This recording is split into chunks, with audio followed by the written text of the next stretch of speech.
Allegiance does not shift but only enlarges its endearment to hold both mothers. One with her crown of woven corn husks, the other shrouded in a rough woven veil. Why must we pray to only one? To us they are the same, le addolorate, grieving women. In Sicily, the sacred and the profane are kin. As it has been with other adventures in my life, this one began with an assignment. It was the summer of 1995, and I'd been married to the Venetian for nearly 9 months. I was asked by a scholarly monthly magazine to write a seminal piece on the interior regions of Sicily. By then I'd written extensively of the glories in the coastal cities and towns, the lustrous footfalls of the Greeks, the splendored epitaphs impressed by Saracen sheiks and Norman kings. More even had I written of the archipelagos where Aeolus's winds still whine and screech among the violent crags of these unornamented outposts of the world as she was.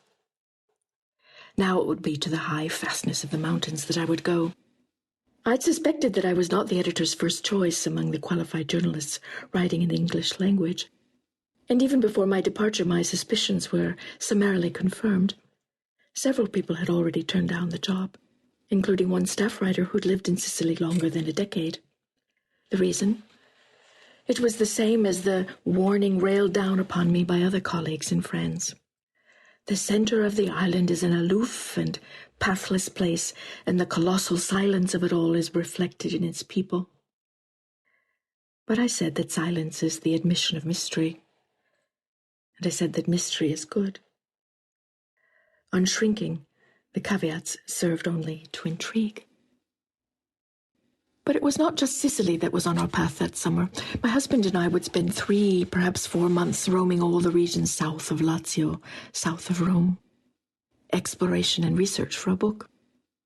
All along the southern routes we met with an almost sacrosanct kindness.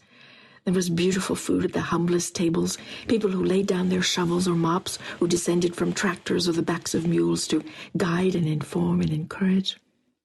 Swept away by this generosity, we approached the mountains unguarded. I'd set some fundamental plans by telephone and post with museum docents and with professors of art history and archaeology, with writers and journalists, cooks and bakers. Or so I'd believed. My professional welcome seemed relatively assured. Once arrived at the first destination and taken the most perfunctory measure of the place and those few of its inhabitants who showed themselves, I understood my error.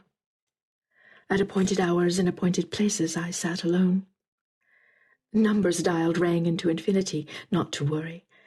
There was the next place and the one after that. But the next place was always the same as the place before it. Nearly 2 weeks had passed when, having purposefully left my once precious roster of names and numbers behind in a hotel room, I began a spontaneous campaign directed at the locals. Elegant business cards from a celebrated American magazine proffered to tourist office workers or museum guides or cleaning ladies or baristas or old men playing cards beneath the scrawny shadows of a clump of eucalyptus. All this roused nothing more than mumbles, primal grunts.